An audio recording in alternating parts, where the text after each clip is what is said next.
Today on Essential Leadership Skills Live. What is leadership?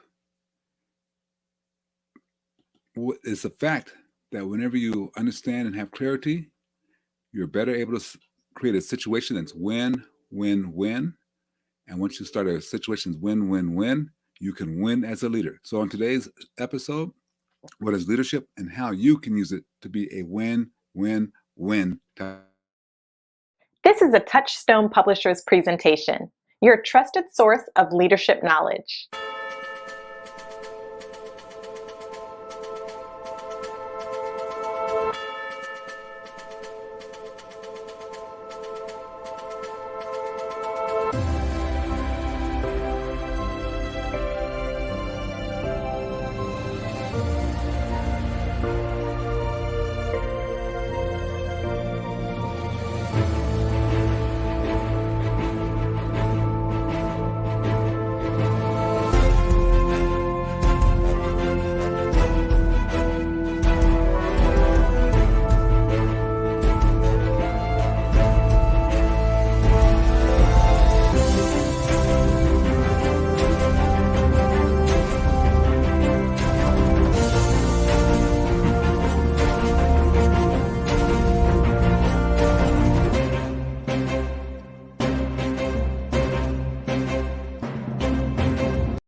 Well, good morning, everyone, and welcome to another episode of Essential Leadership Skills Live. My name is Glenn Daniels, and I'm the CEO of Touchstone Publishers, and welcome very much. So, today's topic is, what is leadership? What is leadership? Let me ask you, when you think about leadership, how do you define it for yourself? How do you define it for others? How do you decide if someone is a leader? Here's a definition. I'd like for you to read it and see if you accept it as one of the skills or as a definition for leadership. The skills of influencing others to work toward the achievement of a defined goals or objectives. The skills of influencing others. If you could influence others, you are a leader. Okay. Here's something I would like to bring out to you. There are no such things as born leaders. Leaders have learned skills throughout time. Some of them started learning skills way back in elementary school and before that in athletics. And they translate that. Or they learn it early in life and they translate it to later in life. Leaders are not born. The skill of influencing is a skill that you can master. Okay. But here's the key difference. The key difference in management versus leader. The difference is people versus things. You lead people. You manage things. So if you're trying to say, okay, well, that's a manager and that's a leader, manager leads things. They lead key objectives and most valuable priorities. Leaders lead people to be successful. There are some roles that we discussed in one of our programs, the 7 roles of leaders, where we lay down and say, these are your roles as a leader. This is what you're responsible for. This is what you should bring forth to the table. It's part of your operating system and essential leadership skills. You have to understand what your roles are. So I want to share with you another thought, different thought than what we bring forward to you, but a thought of what your roles are as a leader. Now, you must be an enabler. You must enable leaders to enable themselves and others to accomplish goals. Leaders enable themselves and others to accomplish goals. Think about that paradigm you just got there. You're a leader if you lead yourself. If that's the only person you're leading yourself to create your goals and accomplish your goals, you're a leader. So if we look at it from that perspective, aren't we all leaders at one point or another? Mothers lead their children. Fathers lead their children. You're a leader there. You could be at the lowest rung on the ladder, but you still have your family responsibilities to lead. The example you set amongst your friends and peers, if you set that example that they want to strive and accomplish, you're a leader. So if you're sitting there thinking, well, I'm not a leader, I have to learn the skills, I'm here to tell you already have the skills. You just need to develop those skills. Leaders enable themselves and others to accomplish your goals. The second area they bring up, empower. Leaders empower others to help in the accomplishment of goals. Leaders empower others. I give my team the power to accomplish their goals. I give them the authority and the responsibility to accomplish their goals. You are the same way. You give your team the authority and the responsibility to accomplish the goals. You make sure they have the tools necessary. Great leaders will empower others. Let others build their goal. They're not going to let them come to their office and go through every single problem that they might have building that goal or getting that thing accomplished and having you as a leader solve it. You empower them to solve it themselves.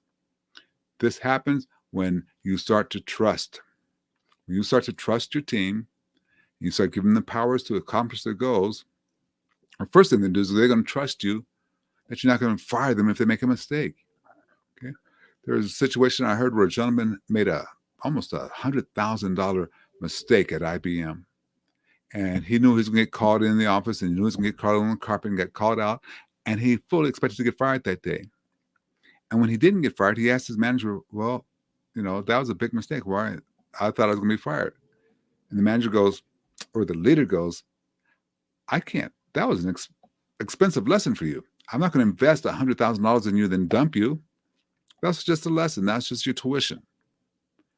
Leaders empower others. They allow them to trust the fact that you're going to give them the skills, the techniques, the responsibility, the authority to lead. The next one, embark on challenges.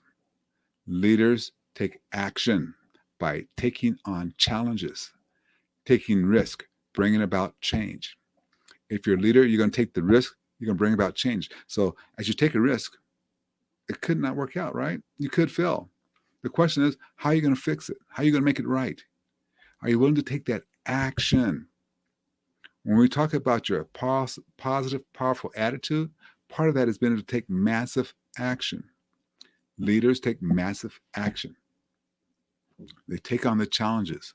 They don't wait for people to say, hey, this is a challenge, this is a problem. They take on those challenges. If you want more justification about all this, go through the 7 Habits of Highly Effective People by Stephen Covey. Go through that, and you start to see how leaders will take massive action and the framework they use to take that. Okay. Embark on challenges. You're a leader. Start going for the challenges. Start looking for the challenges. Energize. Okay. Leaders energize others. You give them the energy, motivating themselves and others, leading to the accomplishment of your goals or of their goals.